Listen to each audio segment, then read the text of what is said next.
بسم الله الرحمن الرحيم والسلام عليكم ورحمة الله وبركاته داوديال كسو دواده barnaamijka qanci dadkaaga oo toddobaadkan martin loogu yahay murashax madaxweyne mudane maxamed cali Ameerika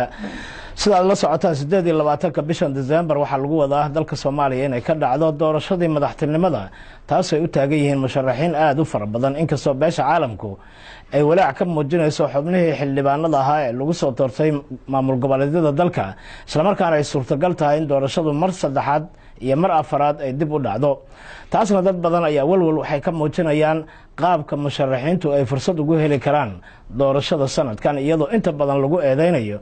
madaxda waqtigoodu dhamaaday ee dowladda federaalka ee Soomaaliya inay mas'uuliyadan iyaga dusha saaran doonaan sidoo kale wakiilka qaramada midoobay ayaa dhawaan waxa uu ku eedeeyay madaxda dowladda Soomaaliya inay iyagu ka gaabinayaan qabsoomidda hanaanka doorashada 2016 haddaba musharax madaxweyne mudane maxamed cali Ameerika waxaan ku soo dhaweynayaa stuudiyaha Hon Cable TV ee magaalada Muqdisho mudane ku soo dhaw stuudiyaha aad baa maasantaa dulyar adiga iyo TV-ga Hon Cable TV xarunteeda maanta waa casuunteen waa maasantiin waata sidoo kale barnaamijka waxa nagala qayb qaadan doona gabdho iyo wiilal aanu markaa nagula wadaagi doona barnaamijka oo ah ardada jaamacadaha ka dhigta magaalada Muqdisho iyagana waa uga mahad celinaya waqtigooda iyo fursadda ay noo siiyeen inay nagala qayb qaataan iyagoo su'aalo weydiin doona musharaxa waxaan rabaa su'aasha koowaad inaan musharaxa aan weydiiyo bal waxyaabaha ku dhaliyay sanadkan inuu isku soo taago xilka madaxtinimada 2016 ilaa 2020 4 sano soo socota waa maasantaa dulyar waxyaabaha igu dhaliyay waxa uu horeeyay sanadkii hore 2015 ayay ahayd markii aniga aan xilka safiirnimada oo aan ummadda Soomaaliyeed ugu hayay wadanka Kenya xilkii aan wareejiyay April 2015 wadanka ku soo laabtay kadib waxaan aaday safar oo aan ugu magacdaray safarkii socdaalkii nabadda waa wadanka dhan ku soo maray oo aan tagay gobolada Soomaaliya badankooda oo aan ku soo wareegay oo tuulooyin iyo magaalooyin aan seexday dadkii aan wareystay oo aan la hadlay waxyaabaha ay sheegeen ayaa ugu dhaliyay inaan isku soo sharxo xilka madaxweynimada Soomaaliya ee sanadka 2016 waxyaabaha ay sheegeen oo ay ka cabanayeen waxa ka mid ahayd xagga amniga xagga iskuulaadka xagga caafimaadka iyo iyagoo ii sheegay badankooda in ay qaarkood ayna xataa dowlad ina jirtin kale ogeyn sababtoo ah mas'uul ka mid ah dowladda Soomaaliya oo u tagay ma jirin taa ayaa ugu dhalisay inaan isku sharxo si aan wadanka wax uga bedelo dadkaas dhibaataysan wax u qabto insha Allah waxaa jira mudane musharaxiin kale oo aad u fara badan oo ilaa dhowr iyo 10 gaaraya maxaa la oran karaa maxamed cali Ameerika waa kaga duwan yahay waana ku dooran doonaa inkastoo shacabka aan wax dooran doonin waa uu ku qancin karaa xildhibaanada labada aqal ee dooran doona madaxweynaha dalka waxaan aaminsanahay in aniga aan kaga duwanahay inaan ahay nin la ogyahay wuxuu soo qabtay khibradda aan leeyahay 9 sano oo aan safiirka Soomaaliya u ahaa wadanka Kenya wixii aan soo qabtay ayaa cadeynayo ummadda halka degan oo Soomaalida faraha badan leh ay u badnaayeen qaxooti iyo arday ganacsato fara badan oo aan xaqooda u soo hooyay waxaan loo qabtay ayaa cadeynayo khibradeyda waxaa kaloo aan kaga duwanahay dhihi karaa waxbarashadeeda iyo inaan aaminsanahay inaan ahay qof muwaadin Soomaaliyeed oo xaqsoor ah waata qofka siyaasiga waxa la yiraahdo wuxuu og yahay mashaakilaad iyo xaalado aan ogeyn bulshada Soomaaliyeed ama shacabka la maamulayo aan ogeyn maxaad ogtahay la wadaagi kartaa shacabka adigu oo mushkiladaha dalkan ka jira ama siyaasad ahaan ama dhaqaale ahaan ama nolol ahaanba ama amni ahaanba والله waxyaabaha jira wadanka hadda waa wad ognahay hadaan arbaabo waxyaabaha uga badan oo aan dhihi karo dhibaatooyinka ama mushkiladaha hadda ka jira Soomaaliya waxa uu horeeyay amniga waxa ku xiga shaqo la'aanta waxbarashada caafimaadka hadaan kala qaado anaga Soomaaliya waagii hore ciidanka xoogga dalka Soomaaliyeed ama ciidanka amniga ciidankan wuxuu ahaan jiray ciidanka ugu awoodda badan Afrika waxay ka jireen 1 ama 2 maanta meesha marayna waa la ogyahay ciidan waxaa wadanka hadda jooga oo ciidankeena gacan siiya ciidan ka yimid wadamada amisom waa u mahad celinaynaa laakiin ciidankeenii inay waayaan mushaar inay xaqooda heli waayaan waa qalad saxna maaha inay mushaar waayaan bila ay mushaar helin wadanka Soomaaliya waxa la yiraahdaa boqolkiiba 80 ama 25 waa dhalinyaro dhalinyaradii inay ay waayaan shaqo waayaan waa dhibaato kale oo ay tahriib aadaan badda ku dhintaan aniga markaa safiirka ahaa waa la kulmay dhalinyaro fara badan oo soo tahriibay dhulka soo maray qaar mataqaanaa dhibaato ku soo dhacday qaar dhintay dhalinyaradaas waxay mudan yihiin in shaqo loo sameeyo wadanka waxaa ka jiro iskuulaad fara badan baa ka furan jaamacado fara badan baa ka furan kulligood waa jaamacado aan ahayn jaamacado ama iskuulaad lacag la'aan oo dad shakhsiyaad ay fureen waa loo baahan yahay waana ku mahadsan yihiin shakhsiyaadkii furay ama sameeyey iskuulaadkaas laakiin waxaa moodaa wadanka in loo kala baxay dabaqad sare iyo mid hoose aniga markaa yara aniga dadka iska hadlo waxaan wax ku soo bartay oo aan iskuul hoose ilaa iyo sare kaga soo baxay iskuulaadka dowladda oo lacag la'aanta ahaa qof kastoo Soomaali ah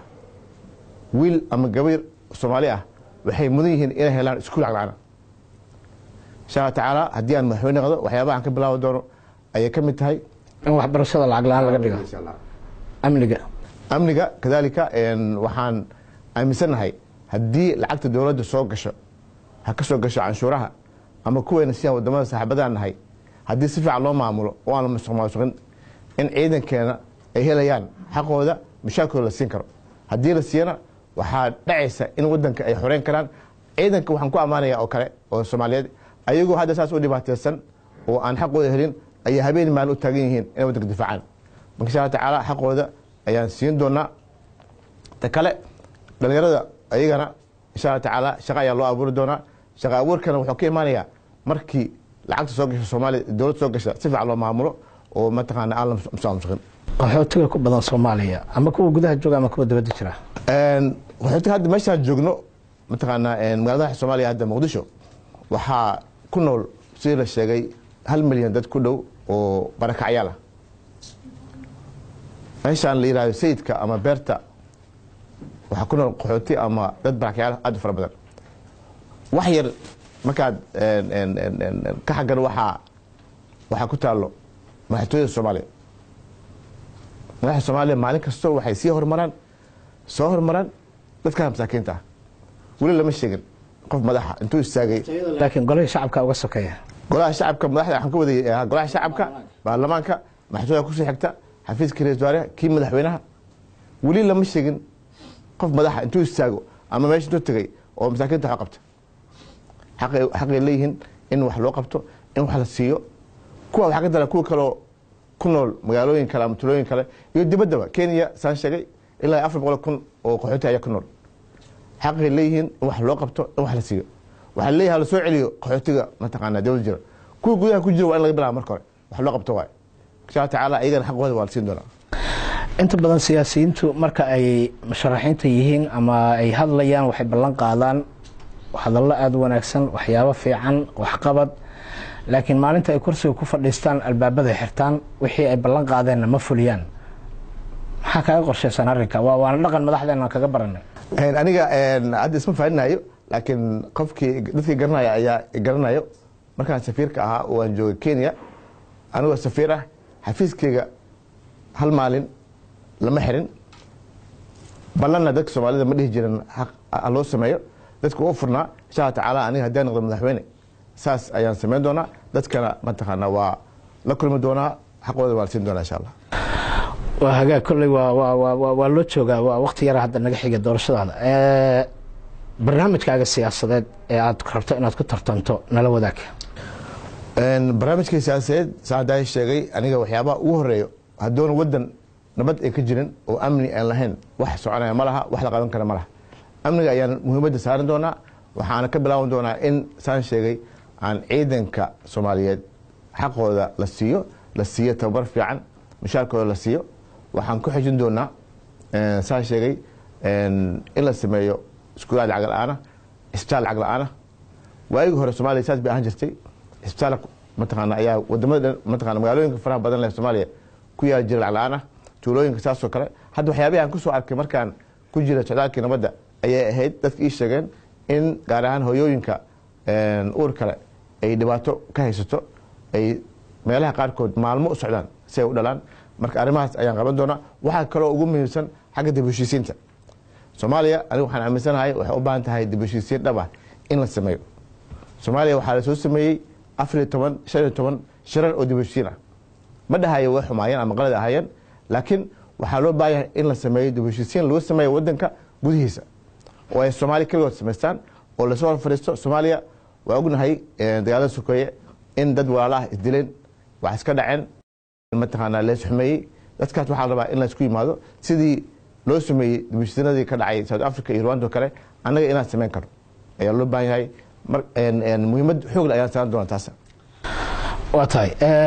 dhowaan waxaa gobolada dalka ka dhacay doorashooyin ay xildhibaanada aqalada sare iyo midka hoose lagu soo dooranayay. waxaa si cad u muuqatay in madaxda waqtigoodu dhammaaday dowladda federaalka ee Soomaaliya ay gacno kula jireen, hadday aan lahayd Kismaayo, hadday aan lahayd Baydhabo, hadday aan lahayd Hirshabelle, hadday aan lahayd Galmudug. musharaxiintiina madaxa bannaan ee sanadkan damaaciga xilka madaxweynenimada uu ku jiro door inta leeg baa ku lahaydeen hawsha? walahi aniga hadda iska hadlo anaga waa ka madax banaaneen wax shaqaa ku leeyna malaha maadaama ay ahayd doorasho ahayd. waxaan sugeynay intay ka soo dhamaadaan.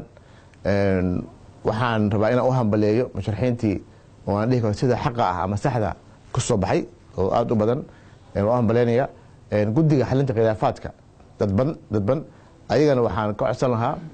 musharaxiinta badan ay sheegeen in xildhibaanada lagu soo eedeeyey musuqmaasuqa ama sida qaladka ku soo baxay in la baaro, kadibna si xaqa la sameeyo. waxaa jiro kuwo fara badan oo ka hadlay tvda ka hadlay, waraadayaasha ka hadlay, caddeeyey in mataqaanaa si qalad ah looga eexday. ayagana xaq ayay leeyihiin in meel la saaro. waa tahay waxaa jira in dhowaan la dooran doono guddoomiyihii baarlamaanka, sidoo kale in la dooran doono madaxweynaha. waxay dib u dhaceen dhowr jeer. maxaa ku sababaysaan idinku haddaad tihiin musharaxiinta u tartamaya madaxtinimada dalka? aad iyo aad baan uga xunnahay. dadka Soomaaliyeed waxaan aaminsanahay in meel looga dhacay. Soomaaliya anaga waxaan sugeynay in doorasho ay dhacdo. dowladda hadda jirta waxay ballan qaadeen 2000 iyo markii la dooranayay 12 in ay 2016 Soomaaliya u hogaamin doonaan inay dhacdo doorasho hal qof iyo hal cod ah. ma dhicin. waxyaabaha ay ku fashilmeen ay ka mid tahay. waxaa kaloo kasii daran in mataqaanaa marar badan dib u dhacay doorashada. hadda ka u dambeeyay hadda la ballan qaaday inuu dhici doonto madaxweynaha doorashadiisa 28 December. waxaa muuqata inuu dib u sii dhacayo. marka waa fashil ay ayaga madaxda ay keeneen. mataqaanaa dadka inay ogaadaan way fiicanta. ma jiraan siyaasiyiin, diblomaasiyiin, shirkado,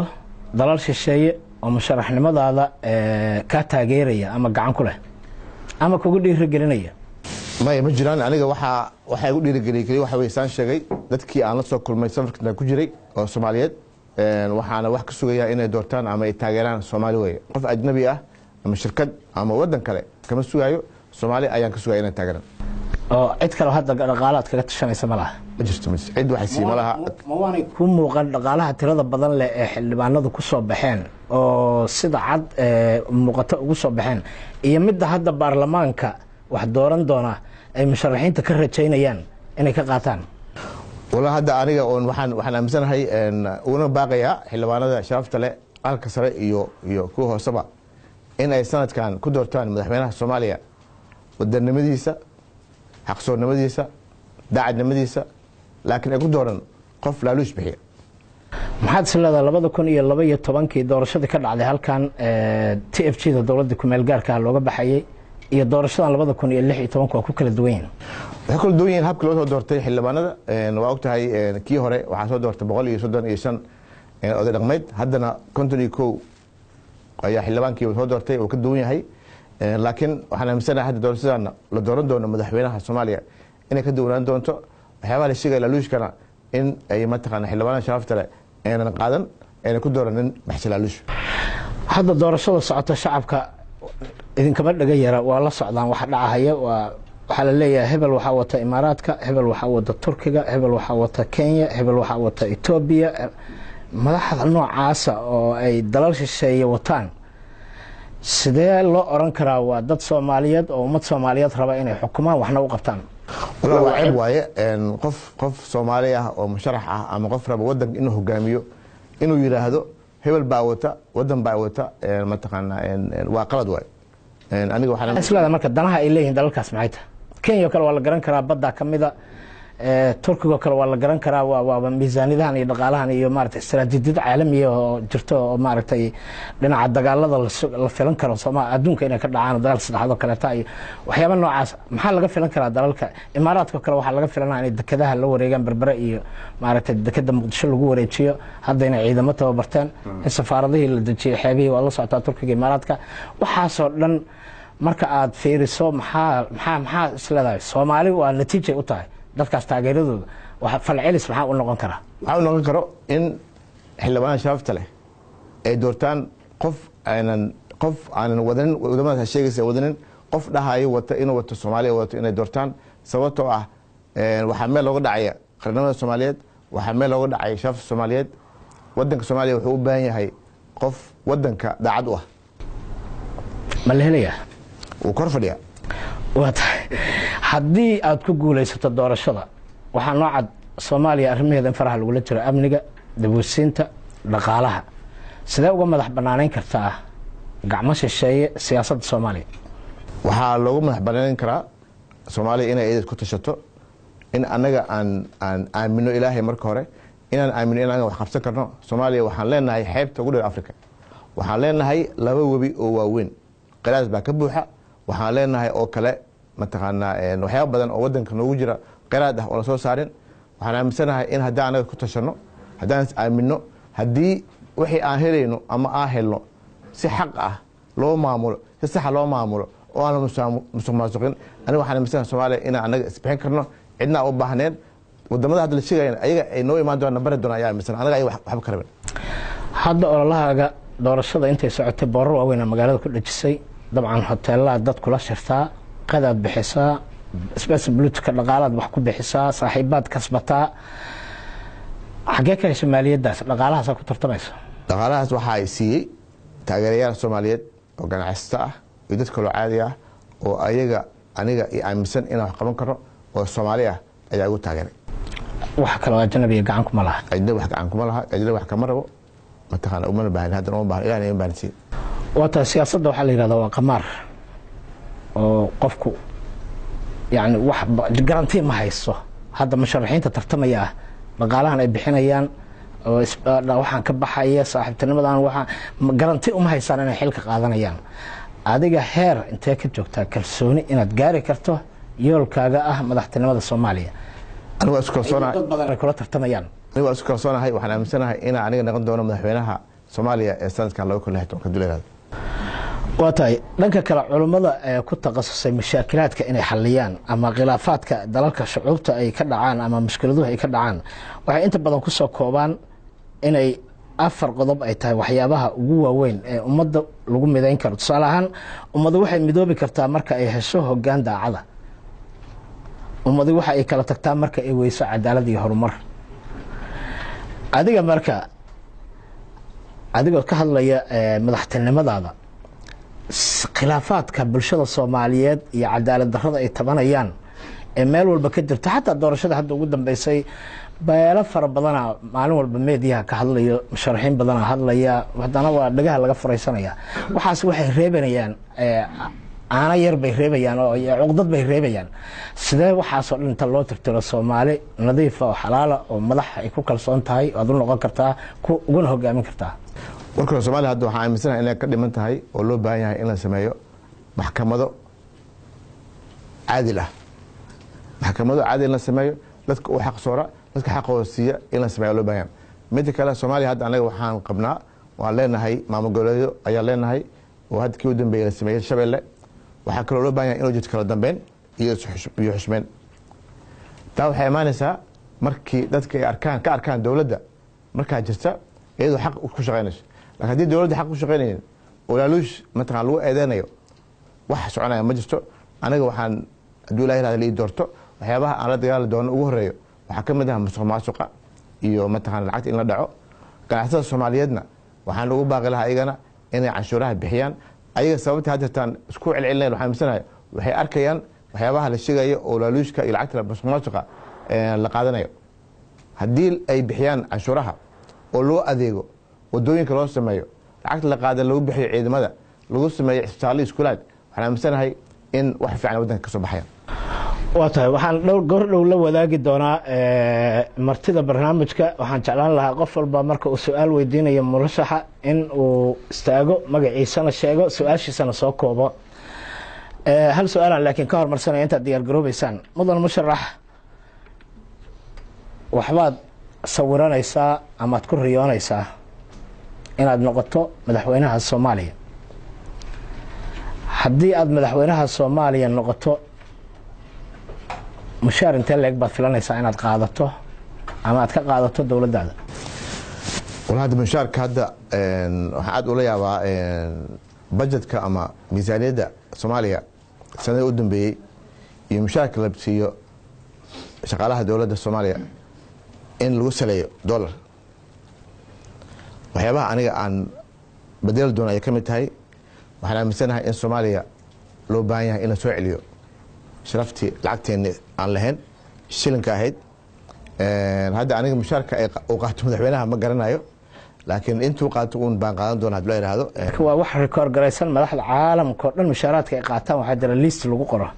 halka waan kaga jirnana waa dareemi kartaa anagoo dal burburaynayo. waa tahay aan u soo laabto su-aal kale.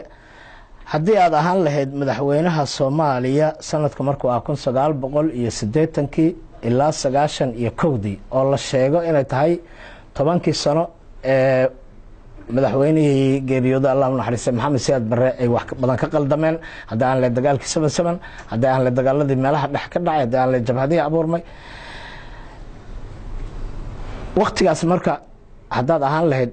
sideed ugu badbaadin lahayd in dalka Soomaaliya aanu lagu halagelin khilaafaad siyaasadeed iyo dagaalo sokeeye iyo colaado inaanay ka dhicin sideed ku badbaadin lahayd dalka Soomaaliya? walaal waxaan aaminsanahay haddii oo xilligaas aan madaxweyne ahaan lahaa in aan sameyn lahaa dib u heshiisiino. saa sheegtay dagaalkii waxaan ka soo baxnay dagaalkii 77kii oo ciidan fara badan oo dhinteen dhibaatooyin fara badan ayna qabsatay. dadkii in la heshiisiyo in la sameeyo dib u heshiisiin waddanka la madeeyo ayaa loogu bixi lahaa ayaa aaminsan. khilaafaad siyaasadeed oo sababay burburka dalka ka dhacay madax fara badan inay mucaaradeen oo ka soo horjeesteen. dib u heshiisiinta ka mid tahay in la heshiisiyo iyo waxa kale anaga markaas oo dhibka keen waxa ka mid ah waxaa jira dagaalkii Cold War-ka oo dagaalkii qabowga oo u dhaxeeyay Ruushka iyo Mareykanka. taana waxay ka mid ah waxyaabihii dhibka noo keenay. miscasil leed haday duruufta kala gali leed hadda haddii lii doorto hadduu la yiraahdo madaxweyne ii doorto oo mataqaana aniga aan naqo sabab in mataa waddanka uu ku degayo ama waddanka ku midoobayo miscasil yahay xashan. haye waa tahay waxaan u gudbayaa dhinaca martida iyo kasoo qaybgalayaasha. yaa su-aal iyo talo wax lagu beerinaya qof walbaa gacanta taago. haye gabadhaan ugu hormarinaynaa magaca ku cel. Faadumo. haye Faadumo bal uga jawaab. waa soo laabanayaa. Faadumo way mahadsan tahay. Soomaaliya iyo Somaliland aniga waxaan aaminsanahay Soomaaliya inay hal tahay. Somaliland waa gobol ka mid ah Soomaaliya oo walaalahan ay ku nool yihiin. sanadkan aniga waa tagay soo booqday Hargeysa iyo Berbera. waxaan ku soo arkay dad nabad jecel, dad dhistay mataqaanaa magaalooyinkooda gobolkooda, dad isdoorta, dad ka shaqeeya nabad. intaan aan joogay Hargeysa iyo Berbera ma arkin qof qor wato. waxyaabaha ay tabanayaan waxay mudan yihiin in la dhageysto. dhibaata ku dhacday magaalooyinkooda qaar ka mid ah ayaa la burburiyey, dad badan baa ka dhintay. waxaan aaminsanahay aniga haddii la ii doorto madaxweyne inaan mataqaanaa marka hore aan gogol nabadeed u fidin doono, shir aan qaban doono, shirkaasoo ah shir Soomaali keliya ay fadhiisto. waa ognahay hadda waxaa jiro shirar la qabtay oo Turkiga iyo mataqaanaa ay dhaxadinayeen. aniga waxaan aaminsanahay in annaga aan wada fadhiisano kadibna is dhageysto Somalilandna wixii ku dhacayna laga xal mariyo. taa waxay keenaysaa in mataqaanaa ay furanto wadadii loo midoobi lahaa. aniga midnimo ayaa aaminsanay. su-aasha kale su-aasha labaad oo 4.5 aniga 4.5 ma aaminsanin. 4.5 waa qalad ayaan aaminsanahay. hadda laakiin waxay ahayd wax kumagaarnimo ah oo wadanka si loo gaaro hal qof iyo hal cod. qof mataqaanaa biniaadana oo nus ah ma jiro. dadka leeyahay waa 0.5 ama dad leeyahay waa dadka mataqaanaa oo minority ah yaa tiri yaa sheegay in minority yihiin. wax qalad waaye. aniga waxaan hadduu ilaa yidhaahdo haddii lii doorto madaxnimada wadanka waxaan gaarsiin doonaa dowladda iyo anigaba in hal qof iyo hal cod ay noqoto 2020 lagu doorto madaxweynaha hal qof iyo hal cod insha allah. maasantahay haye wiilkaan ahaa haye شرح مدحوينه su-aasha aan ku weydiinaya waxay tahay kamaadan hadlin waxa uu qaban doonto xagga beeraha Soomaaliya waxa ay ku tiirsan tahay waa saddex waxyaalood xoolihii iyo beerihii iyo xagga badda waxaan ka codsanahay inaad ka hadasho waxa beeraha xaggooda sida dalka markii ay wax noo soo go'aan waxaan loo soo dhoofiyaa galey inuu waxyaalo kale oo wadanka u baahnayn markii ay naga maqan yihiin inuu wabiyaasha naga go'an in roobkii joogsadaana waxbana lama siiyo si aan u codno gacmaha aan dhigano waxaa taas ayaan ka codsanaa ka hadasho xagga beeraha waa mahadsan Axmed Cali شرح مدحوينه maxaa kaga qorshaysan adiga kulli siyaasadda markii sharciga waa laba qodob ayaa martiinaysan guddiga iyo arrimaha bulshada sidii maarta qorshaynahay iyo sidii maartay siyaasaddii iyo amnigaas loo helahay labada qodob adiga maxaa khaasatan maadad hay calaamad waxay ku guulaysato madaxweynaha dalka maxaa kaga qorshaysan su-aasha labaad aan u imaanay waxaa weeyaan america Soomaaliya waxay ka dhimatay cadaaladii waxaa ka jira qorshe badan sidoo kale see ku heli kartaa ama dib u soo celin kartaa in maaragtay wax walba cadaalad lagu sameeyo oo lagu qabto maanta dad shaqo doonayso maanta shaqo doonto dowladda ah shaqo doonto yaa tahay la dhahayaa aqoontii cilmiga lagu qiimeynaayo adeerka ama wasiir meesha joogo baa lagu qiimeynaya taasna see u saari kartaa maasha lagu keeni kartaa واضح بس والله سؤالات هي إسرائيل محمد إسرائيل سؤالات axmed su-aashii weydiiyey oo beeraha horta waa hadaayta wuxuu noo sheegay in uu yahay arday jaamacad oo barta beeraha barta waa wax aad u muhiim ah oo aan soo dhaweynayo haddaan saa sheegana Soomaaliya aniga waxaan leenahay laba webi oo aad u waaweyn oo webiga Shabeelle iyo Jubba. waagii hore Soomaaliya beeraleydeena waxyaabaha dalka ka soo go'a ee beeraan Soomaaliya kaliya mataqaanaa kama faa'iideysan jirno waxaa dibadda ayaa loo dhoofin jiray. waxaan aaminsanahay in loo baahan yahay in gacan la siiyo la xoojiyo beeraleyda. aniga haddii la doorto dula yiraahdo waxaan ballan qaadi doonaa in gacan la siin doono beeraleyda. waxaa jiro deeman la bixin jiray deemankaasoo la siiyo beeraleyda si ay wax badan u beeraan wax u soo saaraan. waxaan aaminsanahay haddii la sameeyo in ay ku filaan doonto inay quudiyaan Soomaaliya oo dhan weliba ay dibadda loo dhoofin doono sidii waagii hore kale. hadda si la sheegay hadda bishii hore waxaa qaramada midoobay ay sheegeen in dad ku dhawaad 4 milyan ka badan oo Soomaali ah ay gaajo u dhimanayaan. marka waxyaabo aad loogu xumaado waaye anagoo beerihii leh anagoo awoodna inaan anaga isquudino in haddana dadka ay u dhintaan baahi iyo mataqaanaa gaajo. insha Allah taala taana xoog baan saar doonaa. xasan aramiye oo ka hadlay oo dhaqaalaha iyo bulshada iyo amniga haddaan sheegay waxaan ka bilaaban doonaa inaan la dagaalno musuqmaasuqa. haddii la joojiyo musuqmaasuqa lala dagaalo dadka waxbaa loo qaban karaa. ciidankii xaqooda heli doonaan iskuulaad calaan baa la samayn doonaa caafimaadka wadooyinka ayaa la samayn doonaa. marka hore inaan sameyno guddi madax bannaan oo la dagaalo musuqmaasuqa ayaan samayn doonaa kaasoo ah ciddii lagu soo qabto musuqmaasuq la geyn doono maxkamadda. waxaa ku soo xigta su-aashaada kale cadaaladda Soomaaliya waxaan aaminsanahay in loo baahan yahay in la sameeyo maxkamado caadil ah. aniga safarka baan ku jiray oo socdaalkii nabadda anoo maraayo maalin jooga Baydhabo maqaayad yar shaah ka cabay ana markaa meelaha maraayo waxaan jeclahay inaan dadka sawiro meelaha sawiro si dadka ay u arkaan wadanka inuu kaliya ahayn Muqdisho kaliya ahayn ee wadanka uu weyn yahay oo mataqaan dadka ay nool yihiin sawirkii ayaa soo geliyay Facebooka wiil baa wuxuu ga soo wacay Australia wuxuu yiri aabbahay ayaa ila joogo aan ku dhibaya wax ku weydiinayo oo uu dhibay wuxuu dhahay adeer aniga waxaan jiraa 85 sano Soomaaliya waxaa ka soo tagay 20 sano ka hor sawirka marka arkuu yiri meesha fadhiday darbiga guriga ku yaalo wuxuu dhahay aniga iska leeyahay guriga waa dhahay 20 sano ka hor ayaa ugu dambeysay adeer waxa ka codsanayaa maamulka meesha hadda jooga oo Koonfur Galbeed ii weydiiyay dhulkayga guriga ayaa u baahnay magaciisa uu siiyay dadka walaasay dadkii way garanayaan inuu odag leeyahay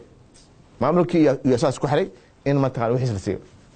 taa waxaan ka wadaa kaligiis maaha dad badan baa jira dibaddan ku soo arkay guriyooda laga haysto dhulkooda laga haysto ku halkaa yimid oo u yimid inay guriyooda raadsadaan qaarkood way heleen alxamdulillah qaarna ma helin laakiin waxaa la rabaa in la sameeyo maxkamada caadil ah oo sax ah dadka xaqooda dadka waxaa la rabaa in qofkiis wuxuu leeyahay inuu helo ayaa loo baahan insha Allah haye yaa kale ninka yarkan ugu soo horeeya qolada dabba waa idin baana su-aasha aan qaba waxay tahay aniga magaalada Muqdisho waa caasimadda wadanka Soomaaliyeed waxayna u muuqataa wadooyinkeedii in nin walba wasiir ama xildhibaan ah uu gurigu degan yahay ku dhaho uu ku horgooyo dhagaxaas uu moodo inuu difaacayo marka su-aashaan qaba waxay tahay sideed uga suulinaysaa wasiirka ama xildhibaanka uga dhaadhicinayda inuu hortiisa ka wareejiyo dhagaxaanta lala furo wadooyinka su-aasha labaad qaba waxay tahay Soomaaliya waxaa laga dhigay federaalku wuxuu u muuqdaa mid lagu khasaaray sida aniga aan dareensanahay maamulo badan oo dagaal ka dhex dhacay dadka iska laayay 400 qof 500 qof lagu laayay adiga marka ma kula muuqataa mise sii wadi lahayd federaalka mise waa jooji lahayd marka hore waxaan jeclahay in aad ugu mahadceliyo telefishinka Home Cable TV oo runtii aan ugu mahadcelinayno barnaamijkan iyo fursadan uu siiyay mid xigta waxaan jeclahay in sidoo kale soo dhaweeyo musharaxa madaxweynaha Cali Americo runtii waa geesinimo in maanta soo hor fariisato dhahdid weydii waxa jeceshiin waana kaaga mahadcelinaynaa magacaygu waa Daahir Cabdullaahi Sheekh Daahir kana mid ah ardayda wax ka barta jaamacadaha Muqdisho khaasatan jaamacadda Somali International University SIU dhigtana Faculty of Arts and Social Science Department of Politics and International Relations mudane horta waxaa jeclahay inaan ku weydiiyo runtii musharaxa tahay maanta waana soo hor fadhiisatay waxaa jirta eedeemo badan oo jira oo dhankaaga oo bulshada isla dhexmarayso maantana wajiga isku soo sharaxday dad badana waxay u haystaan mudane Cali Americo wuxuu ku soo fashilmay safiirnimadii Kenya maantana wuxuu orda xilka madaxweynaha Soomaaliya waxaana lagu eedaa oo tabashada ugu badan ee ka jirta miisaaniyadda ee lahayd safaaradda Kenya ayuu maanta ku tartamaya oo lacagteeda maanta uu rabaa inuu ku campaign gareeyo waa su-aasha koowaad midda labaad waa arinta federaalka oo ka hadlay saaxiibkay horta Soomaaliya waxaa qabaan federaal inaysan qaadi karin waayo wadamada hadda federaalka isticmaalo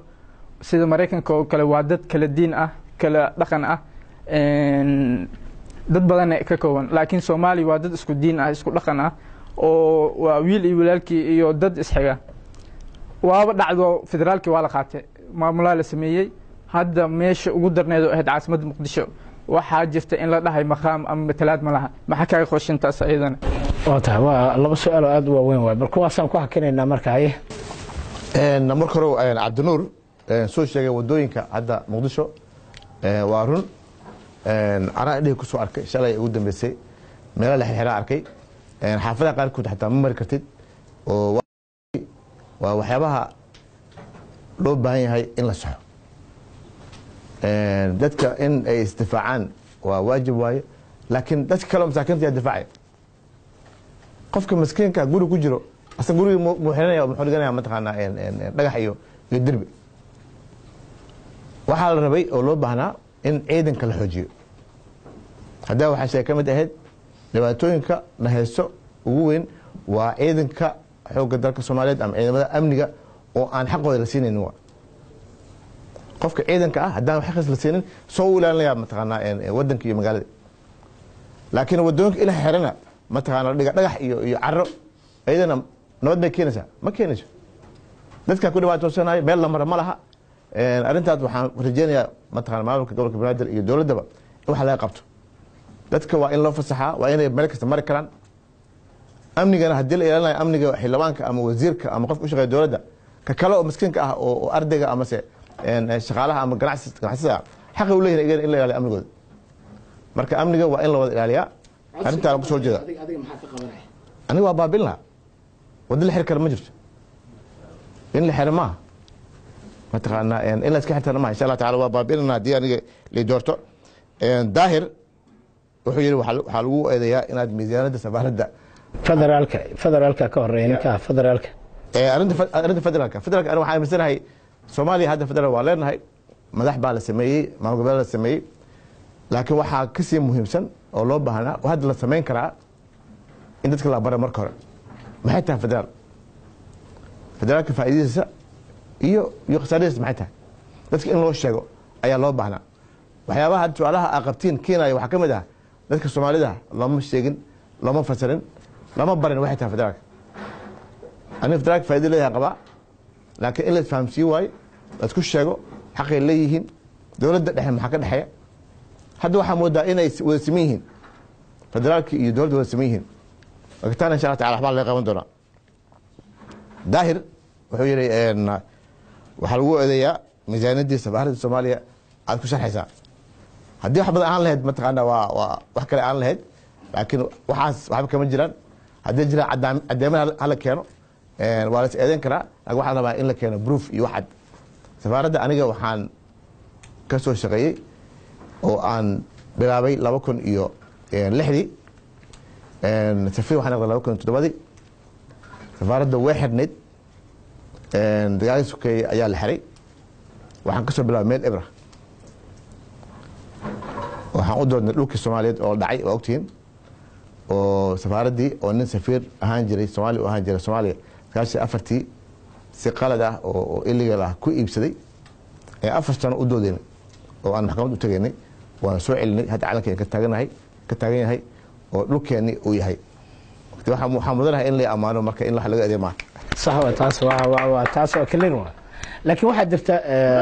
laakiin maya waxaa jirta raaciye qolada anti corruption ka qoraal ay soo saareen oo adiga aad ku jirta madaxda ay ku eedeeyaan ka mid ah waxa weeye qoreenka UN Monitor Group ayaga de wax cad ma keenin wax way soo qoreen aniga u jawaabay ma taqaana kadibna way aamuseen waxa uu eedeyn karaa laakiin in la keeno wax cadeen la keeno aniga waxa ku shaqeynaa safaaradda waa la ogyahay waxa qabanna waa la ogyahay lacag hadda dowladda ayna siisay oo fara badan oo lacag meesha ma yaalo waa tahay wuxuu kaloo weydiiyey arrinta maqaamka muqdisho arrintaas aniga waxaan ka aaminsanahay aad iyo aad baa ugu xumahay in dad muwaadiniin soomaaliyeed ah oo 2 milyan iyo bar ka badan gaaraya in xaqooda la siin waayo in magaalada Soomaaliya muqdisho oo ognahay in dowladda Soomaaliyeed miisaanadeeda ay ku shaqeyso ay ka hesho furdada muqdisho ee reportka dhaqaalaha fara badan laga qaado ganacsatada Soomaaliyeed ee ku nool banaadir ama muqdisho in la dhaho xaqooda xaq ma laha in la dhaho waa wax aad loogu xumaado waaye dowladdana way ku fashilantay dambiga igaa ku leh aniga haddii la doorto xaqa ay leeyihiin muwaadiniinta Soomaaliyeed ee ku nool muqdisho waan u soo celin doonaa wayna heli doonaa duleerahay waa tahay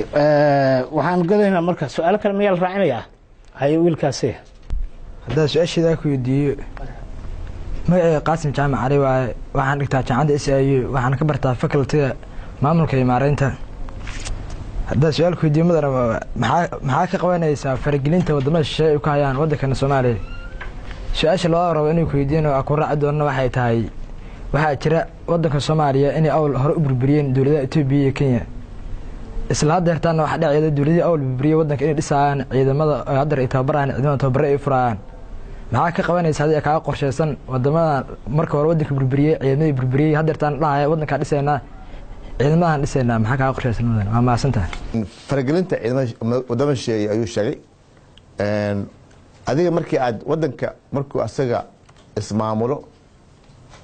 oo waddankiisa ka shaqeeyo asaga isharfo ayuu wadamada kale soo faragelin iska celin karaa aniga waxaan aaminsanahay dhibaatada faragelinta waxaa keentay dowladda oo aanan wadanimo ku shaqeyn. Kenya iyo Ethiopia daris baan nahay, anaga ma dooran, ayagana ma dooran, ilaah baa ka dhigay inaan daris naqano. laakiin xuduud baan leenahay, sharci baa jira oo na kala ilaalinayo. waxaan aaminsanahay xataa ciidamada hadda la tababarayo oo lagu tababarayo wadamadaas wadamo kale, waxaa la samayn karaa in la dhaho ha lagu tababaro waddan gudihiisa. dhibaatada ciidanka haysto waxaa kaloo ka mid ah in lagu soo tababaray wadamo kala duwan. waddan kasta wuxuu leeyahay curriculum ama hab uu wax u tababaro mataqana ciidamadiisa. markii ay yimaadaan ciidamo lagu tababaray wadamo fara badan ee waddanka yimaadaan, waxay amaanayso inay wax ku soo barteen habab kala duwan. insha Allah tacaala aniga haddaan noqdo madaxweyne, waxaan ka shaqayn doonaa ama aan samayn doonaa in ciidankeenna lagu tababaro waddanka gudihiisa. meelo badan baa jirta, xamar keliya ma aha, magaalooyin badan baa lagu tababari karaa si ay u qaataan ama tababar hal xab u qaataan insha Allah. waa tahay aada u mahadsantihiin. waxaan gudagelayaa su-aalo yaroo kooban. mudan musharax, haddii aad xilkan ku guulaysato madaxweynenimada, waa maxay awoodaha aad jeclaan lahayd inuusan madaxweynaha 2016 ilaa 2020 dalka maamulaya inuusan yeelan, si uusan u noqon dictator dalka iyo dadkaba burburiya? maxayse tahay awoodaha aad jeclaan lahayd inuu yeesho madaxweynaha soo socda si uu dalka u gaarsiiyo horumar iyo barwaaqo? waxaan aaminsanahay dhibaatooyinka hadda oo madaxdii u dambeysay, dowladda u dambeysay aan hore u socweynay, waxaa ka mid ah in madaxweynihii iyo ra-iisul wasaarihii ay isqabsadaan. waxaa arkaysaa madaxweyne ra-isul wasaar soo magacaabaya sanad ama 6 bilood oo jooga, waa isku dhacaya, mooshin ayaa la keenaa, waa la bedelaya haddana. taa qaladka waxaa waaye dastuur baan leenahay. dastuurka ayaa wuxuu caddeynayaa shaqada madaxweynaha u leeyahay iyo shaqadu leeyahay ra-isul wasaaraha. dastuurka haddii la dhowro, la ixtiraamo, dhib inuu dhici lahaa aniga ilama aha. aniga haddii la doorto oo aan ra-isul wasaare soo magacaabo oo golaha baarlamaanka ay ansixiyaan, shaqada uu leeyahay ra-isul wasaaraha iyo golihiisa wasiirada, waxaa aniga balan ah inaan u dhaafi doono isla dhamaysanaysaan 4 sano, isla dhamaysanaysaan ra-isul wasaare. insha Allah haddaan soo magacaabo ra-isul wasaarahaas, waxaan rajeynayaa, jeclahay inaan wada dhamaysano oo aan anagoo gacmahaas haysano waddanka u hogaamino doorasho hal qof iyo hal cod ah. waa tahay dastuurkaa soo hadal qaatay. dastuurka dhowaan waxaa dowladda soo socota, waxaa laga rajaynayaa inay wax ka bedel ku samayso. qodobadee jeclaan leed in wax laga bedelo? maxaase jeclaan leed in lagu daro? dastuurka wallahi hata waa dastuurka magaaro ahaa in la baaro. hadda aniga ma ihi shakhsi ma ihi oo mataqaanaa soo bartay xagga sharciga iyo dastuurka ma ihi, laakiin in waxyaabaha isku khilaafayo in la saxo ayaa aaminsanahay. la keeno mataqaanaa qabuuriyaad dad oo soo bartay oo Soomaali ah ayaa buuxa dibadda iyo gudahaba, in ayaga la keeno, ayaga ay baaraan, kadib la saxo insha Allah. waa tahay waa idiin soo laabanaa qaybta kaleeto oo adisiina aniga musharax kala dhammaanna wax yar. mudane, dalka Soomaaliya waxaa soo maray siyaasiyiin laalay diinta islaamka in dalka lagu xukumo. sidoo kale waxaa soo maray culummo diinta islaamka in dalka lagu xukumo dad badan u dishay. adigu dowladnimada, muwaadinka Soomaaliyeed, dastuurka iyo maaragtay diinta sidee isku waafajinaysaa? anigu waxaan aaminsanahay haddii la soo fariisto culummada diinta mataqaanaa Soomaaliyeed, culumada diinka iyo dadka expertska ah oo soo bartay dastuurka iyo sharciyada, in haddii la soo fariisto la iswaafajin karo ayaa aaminsanahay oo dhib ka imaanin. dhanka kale, Soomaaliya waxaa burburiyey ciidamo jeebka ugu jira madaxweynaha. markaas madaxweynaha jooga ayaa si toosa wuxuu u adeegsadaa, maadaama isagu uu yahay taliyaha ciidanka, ciidamada qaranka isaga adeegsada, meeshuu raboon u jeeya, meeshuu raboon u wadaa. sidee arrintaas loo kala maarayn karaa? aad is leedahay si waayo aragnimo looga qaato waxyaabihii dhacay. waxaan aaminsanahay waa inay jirtaa kala dambeyn, waa inay jirtaa is-ixtiraam. madaxweynaha taliyaha ciidamada qaranka Soomaaliyeed waaye, laakiin waxaa jira wasaaradda difaaca, waxaa jira taliyaha ciidamada. in loo kala dambeeyo ayaa loogu hortegi karaa arrintaas. waa tahay haye, 1 iyo 2 iyo 3 wixii yaa su-aal kala raacinaya. su-aasheeda koowaad waxay tahay aan ku weydiinayo, waxaa jirta falangelin dowladaha shisheeye xagga siyaasadda iyo xagga ciidankaba ah. midda siyaasadda waa gooni oo waa dhaqaalo badan, iyo hadda baarlamaankii ay ku soo doorteen qaybo badan oo kamid ah lacago tiro badan oo aamudeysaba siyaasaddii waddanka inay noqotaba business.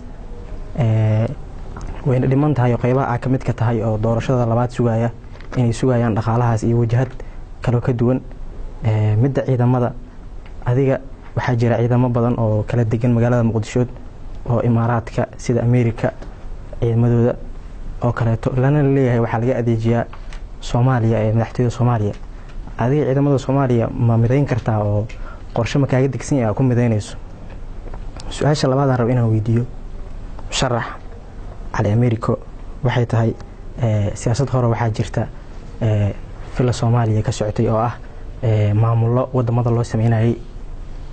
oo sida Galmudug, Puntland, maamuladaas oo kale ma sii daba kici doontaa siyaasadii hore oo maamuladii iyo qaabkii ku socon lahaayeen oo ku shaqayn lahaayeen ma haysaa qorshaheedii? musharax Cali Ameeriko